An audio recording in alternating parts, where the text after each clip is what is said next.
Welcome,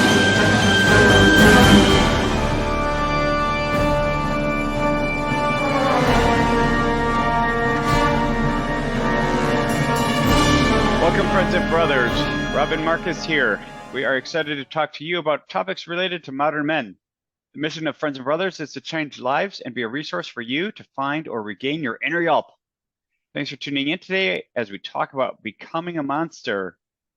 Monsters. Sounds like a scary term, Marcus. You want to become one. We're not talking Monsters, Inc. This isn't a cartoon. So no Grover, no furry, friendly guys. Yeah, no Sesame Street, none of that kind of stuff. All right. The monster we're referring to is that inner beast within Rob, within Marcus, within other men that are out there. But those of us that have set that aside, I think we went over some of this before and talking about kindness, but let's get on to it a little bit differently here when we're talking about the monster. I'm not using that term. That's a term that just kind of came up, right? And using that Canadian psychologist, Jordan Peterson, who's been pretty prevalent about talking about all these kinds of things. What we're talking about today when it comes to the monster is those of us who, and I'm putting myself in this position, you speak up when you're ready to, but there are those of us that are walking around that put that all aside, if that makes any sense. So what I mean by that is you have in your inner being this fight or flight, right? From a psychological standpoint. We went over this a little bit. Yep. Some may have more fight, some may have more flight. Now, I'm not saying I'm a fighter. I'm more of a lover than a fighter. What I am saying is this, is that yes, innately men have this way of interacting with each other that's very physical, and the rest of the world, kids and women and the such, interact with us based on what we're putting out there. So when it comes to the inner beast or being that protector that oftentimes we're talking about, it's being able to walk around and know that you're going to be able to defend or to help or to jump in at a moment's notice. And I think you brought up a really good point. I think a lot of that is there in many of us, but a lot of it has been socialized either out of us or it's been minimized from a socialization standpoint. You just kind of offered several points of topic, a lot to unpack there, right? Yeah. And so, yeah, the reference you're talking about, and for our listeners, is his name is Jordan Peterson. He had one particular video podcast of sorts that was that he published called "Transform Yourself into a Monster," and I took a listen to it as well, and it resonated, right? It made sense to me. You have this sort of innate or inner animal, right, that needs to unleash. And if you put yourself into, the Stone Age era, I guess, if you will, right? Yeah. And, granted, we've evolved since then, but you still have that inner, that inner being that rests there. And since we did chat about this earlier in the week, I think the one thing that I was sort of resonating or was kind of hitting me and I was really contemplating on was the actual term monster, right? Right. So where I think he was spot on, I'm not sure if I would use the term monster in so much as I think, and it's not just a fairly new, meaning to, what a monster is, but a monster is take away the Sesame Street, fun characters or Monsters Inc., whatever you have it. But, in today's era, monster is not someone who knows how to control themselves. And I think our inner monster and what Jordan Peterson was talking about was exact opposite of that. So right. We have this, right? And so that's where I've been I've been struggling myself about, is monster the right word here? But it's something to that effect, right? That says we have this we should hopefully have this inner core that unleashes the beast, but a true man in this day, right, knows how to control that. So you might not know you're standing next to someone who is, they might be calm and collective, but you cross them the right way and, it's like the switch flips, right? And all of a sudden that inner monster, quote unquote, comes out, right? Yeah, They know how to control that. And that's really the thing that I've been trying to separate from this monster phrase, because monster is, to me, monster is someone who doesn't know how to control that and doesn't, they have that inner angst, but they just don't know how to control it. They're weak and they're not strong in that aspect. Yeah, I don't want to miss the point. I think the better term is being dangerous, right? So what Dangerous, definitely more on point, right? What the other gentleman in that podcast is a well-known SEAL team guy who's got his podcast Jocko. But the Oh point yeah. that they're trying to make is that, and I would agree with this. Again, it's not necessarily the terminology, but again, being dangerous, knowing there's the inner monster, whatever that may be. But we oftentimes get in these situations where you don't really know what you're going to do or how you're going to respond, and the dialogue goes around. Okay, you don't know what's going to happen until you're put in that position. Well, Right. I don't know about you, but I've been in several situations where you're in a group of a bunch of guys and something goes down and there's maybe one or two guys that actually respond and do something. That's what I'm talking about. And that's what they're talking about. And I'm not saying that the other guys don't have that. What I'm saying is my experience from a leadership standpoint and a man's perspective is you want to know innately that you're dangerous and you can handle the situation. And, again, using Jocko as an example, these guys are SEAL teams, they crush you at a snap of the finger. But, a lot of times I think that the men that are out there are good men. And to your point earlier, though, is that in some capacity, we're in this current societal stage where they don't know how to act. And they want to be that. They want to step into those roles. Then they do. And then they get browbeaten down by society and saying, well, that's toxic, or all these other kinds of things, where I completely, and Jordan was saying this, is completely disagree. You need to have those kinds of things. It's like being in the Wild West. You knew when you were walking around with a sidearm, right, if you cross somebody, something was going to go down. Yeah. It's the same thing, except we're not walking around with a firearm on your hip. I don't know if you're over here in Kennesaw, Georgia, but you may.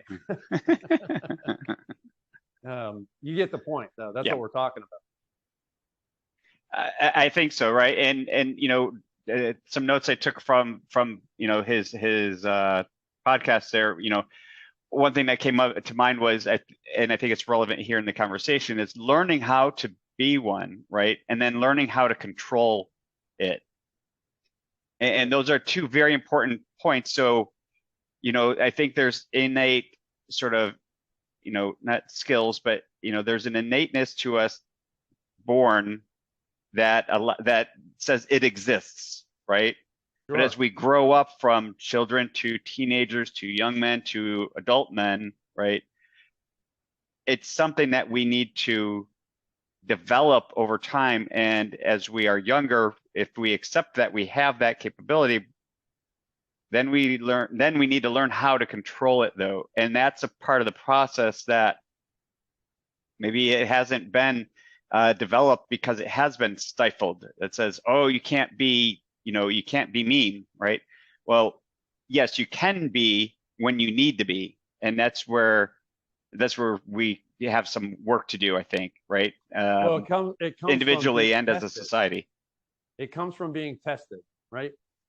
So, if you're not ever put in a situation where you're tested to respond in a particular way, then you're never going to know those kinds of things. Again, I'm using their podcast as an example, but it's as if, you're going into battle. You don't know how you're going to respond if you're in some kind of firefight. I don't, because I wasn't given the privilege of being in the service. I have a medical that something I always wanted to do but couldn't do.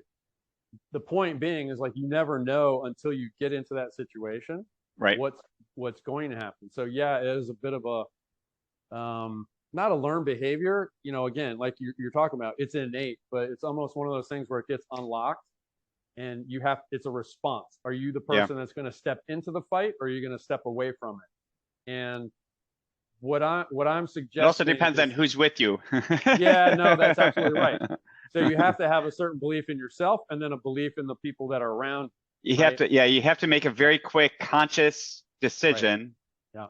and it has to be conscious, right? As to what's going down and what's safest route. Because, for example, like my now wife, this is at the point when we were dating, we were on a little trip, and it's just the two of us at a bar, and I think it was Tampa, if I recall the situation right.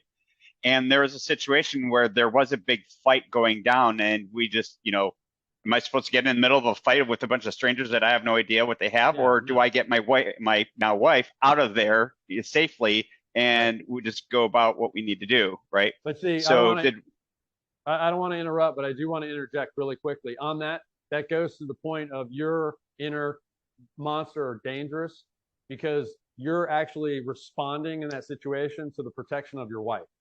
right, And it doesn't have to be through fighting these other people. It's all right, I got you, let's go. yeah, and I appreciate that point too. I think that is an important point.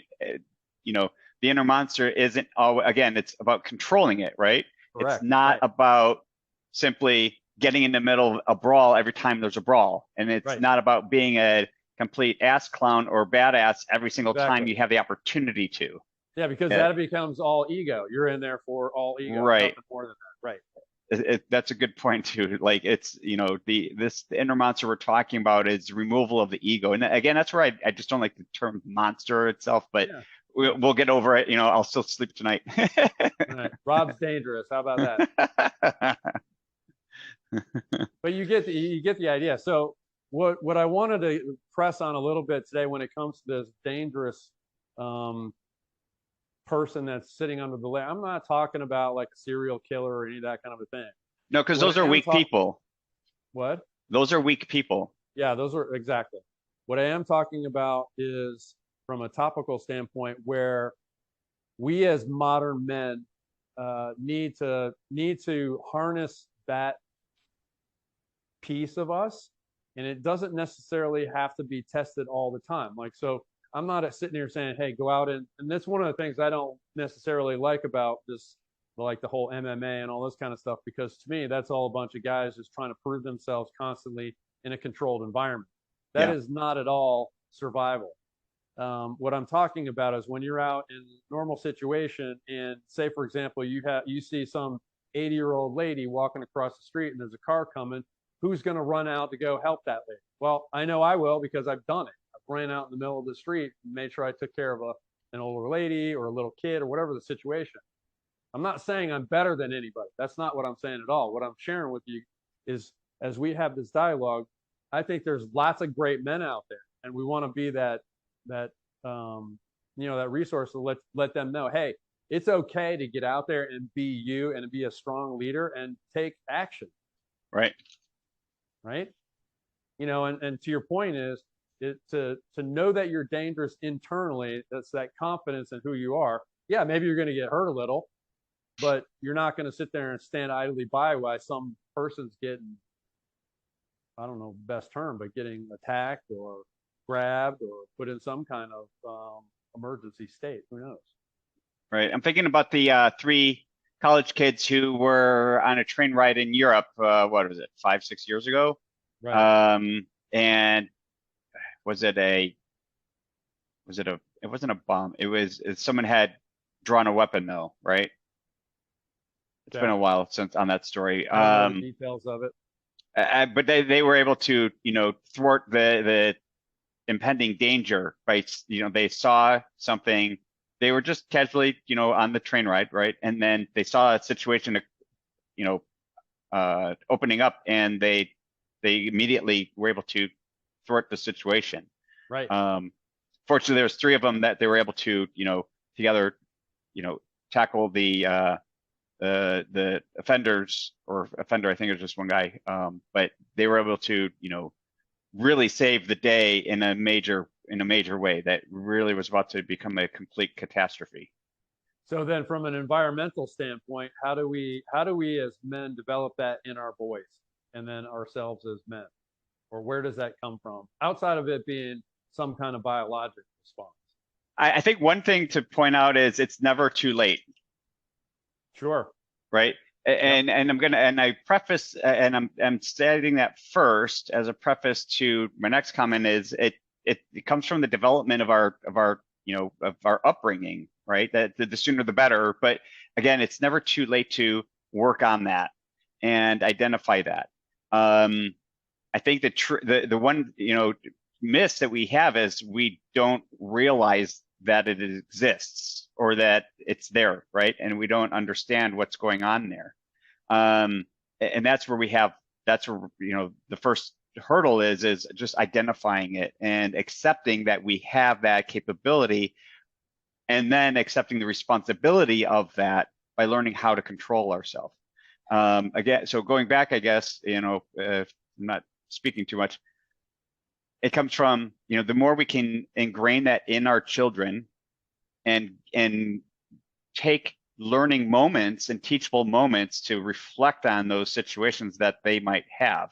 So for a kid, it might be just a situation, maybe they get in a tussle with another friend at school, or they see someone getting bullied, right? We can talk about that over dinner. If and this is that case where two other kids were involved. One was maybe, one kid was being a bully to another kid, and my son, decides to step in or at least diffuse a situation. He gets involved to the point that he wants to see the situation dissolved, right? Whether he stands up to the bully or he gets the other kid out of the situation, whatever it is, we're going to talk about that as a teachable moment, right? Or did he watch? Did he pull out his phone, right, to tape it and try to get that on social media instead of actually helping out? Again, we're going to talk about that, right? And an opportunity where he could have learned how to embrace that inner beast, right, and do something to help as opposed to allow it to continue to hurt. So I'd like to add something to that. I think it's all in observational leadership from not only the parents, but the people that the kids are paying attention to, as well as the teens and young adults and adults alike. So it's how the folks that they're around are acting or not acting that's providing that kind of experience. Again, I have to come from my own personal experiences. So when I'm talking about that is the example is my dad was a short little 5'8" Marine Corps staff sergeant. He wouldn't take shit from nobody. So he was about $150. But that's something that he instilled in me and the rest of my brother. Right. But that was from childhood, so it was one of those things like we knew, like I knew as a little boy, because one of the first things he would ever say is like, if you ever see a excuse me, a girl, somebody getting bullied or whatever, you step in and do something. So it's not telling me, it was telling me and actually representing those kinds of things. Right. Not only that, but it goes to your point though, is that you knew you had somebody behind you to back it up in some kind of capacity, even though you're like this little shit, maybe 8-year-old kid, and you're defending or feeling like you have that power in some capacity, well, somebody's going to be there to help back me up or whatever that is. Maybe you don't. I mean, I know lots of people have different situations, but I think it's learned. I mean, again, it's definitely something that's learnable, right? I mean, again, we all have different levels born into us of sorts of everything, different talents, whatever it is, right? Like, I'm not a natural basketball player, but I can learn how to play basketball by practicing more, right? So just like that, everything takes practice, right? And practice doesn't make perfect, practice makes better. Yeah, but again, that's a skill. It's a skill, but still I mean, everyone has a different level of this inner beast, men and women, right? I understand what you mean. Like but training. it can be trained. Again, it's never too late to keep working on it and identify and, just look at those moments. And I think even just thinking about them, I don't know how many times I've honestly had those moments of thought while like on a run or whatever it is, or just driving even, like, what if we're this, maybe I'm going into a weekend of something and I'm like, yeah, what if something like this X, Y, or Z happens? Like, am I going to actually step in, or am I going to, how's that going to play out if it were to occur? I've asked that question to myself a million times, right? Fortunately, I haven't had to be put into that situation. Right. Well, I have in several different situations been in that, but it's in several different ways. Right. Another example is like, okay, and this all kind of correlates. It's an action item. How are you, and then what are you going to respond to, and how is that going to impact the people that are around you in a positive or negative way? Right. And in this case, that inner beast or being dangerous or whatever can be a good thing. And there's many levels to this, so it's one of those things like, for example, you see some crazy accident that happens in front of you. Well, like you said, are you the person that's going to drive by and look with your camera? Or are you pulling up right in front, getting out of your car and going to help? And that's going to help. Yeah. That's what we're talking about. Which that's happened more times than I care to. That yeah. See, I mean, so like on the bike, like it's not uncommon to see someone, like having a, like they might have a flat tire or whatever, and I'm riding by, right? And it's just kind of a common courtesy, like, even if you slow down, like, hey, everything all right? You're checking on the person, right? And there have been times I've had to stop and help. It's just part of the. I think that's kindness. That's you just being well, that is kindness, but at the same, like, I mean, you're talking about someone on the side of the road, they could end up getting hit by a car. So you want to make sure they're going to be all right. What's that? I said, puts that person doing an endo over their bars and out on the bike on the street. That would be where I would say you stop it. Yeah, I've been in many situations before. Yeah, you need to get help very quickly, like extra professional help. So from a topical standpoint, we're going to run out a little bit of a time here. Is again, I want to encourage all the guys out there, whatever it's going to be, dig deep into your inner self and get after it. I mean, that's kind of the point that I'm wanting to hit a little bit here. Is maybe you haven't been tested, maybe you haven't given yourself that extra challenge. Well, find something that's going to do that for you, whether it's a Spartan race, or it's going on one of these triathlons that Rob does a lot of, or it's coming to work with me from a training perspective. I mean, I can't tell you how many number of people I work with that they undervalue what they think they can do, and you have to push them to get to where they want to go. So yeah, what we're talking about is real world responses to, you got to get after it. You got to unleash that beast, unleash the monster, be dangerous, get out there and do it. Yeah. Well, it goes to that, like, maybe some of those cartoons and younger, shows I remember watching, as a kid, where, there's the two friends and one of them happens to, their inner beast comes out and they end up saving someone's life and becoming the hero, right? And the other friend's like, oh, I want to be a hero. And they go looking for opportunities to be a hero. And, the lesson is usually you can't just force to be a hero. It's nice that you want to be one, but you can't just force it to happen. And, you just have to celebrate your friend who was the hero in that moment. But, just, you have to think about it and just wait for the opportunity, not force the opportunity to happen. Right. Exactly. Repeat it. Right. When the opportunities, repeat it, and don't feel guilty or ashamed that you didn't. Like, each instance is different. You don't have to be the person to jump in. Not that you're thinking you're a superhero, but if it's a situation and you're not doing anything, it doesn't mean you're not going to respond. It just means you made a choice at that moment. Yeah. Good stuff.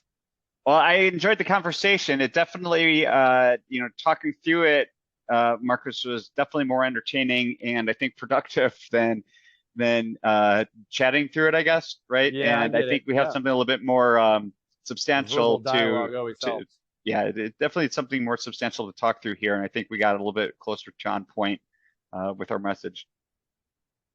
Well, good work. Yeah, good stuff. Enjoy the podcast, everyone. Don't forget to like and subscribe. We'll be talking to you next time.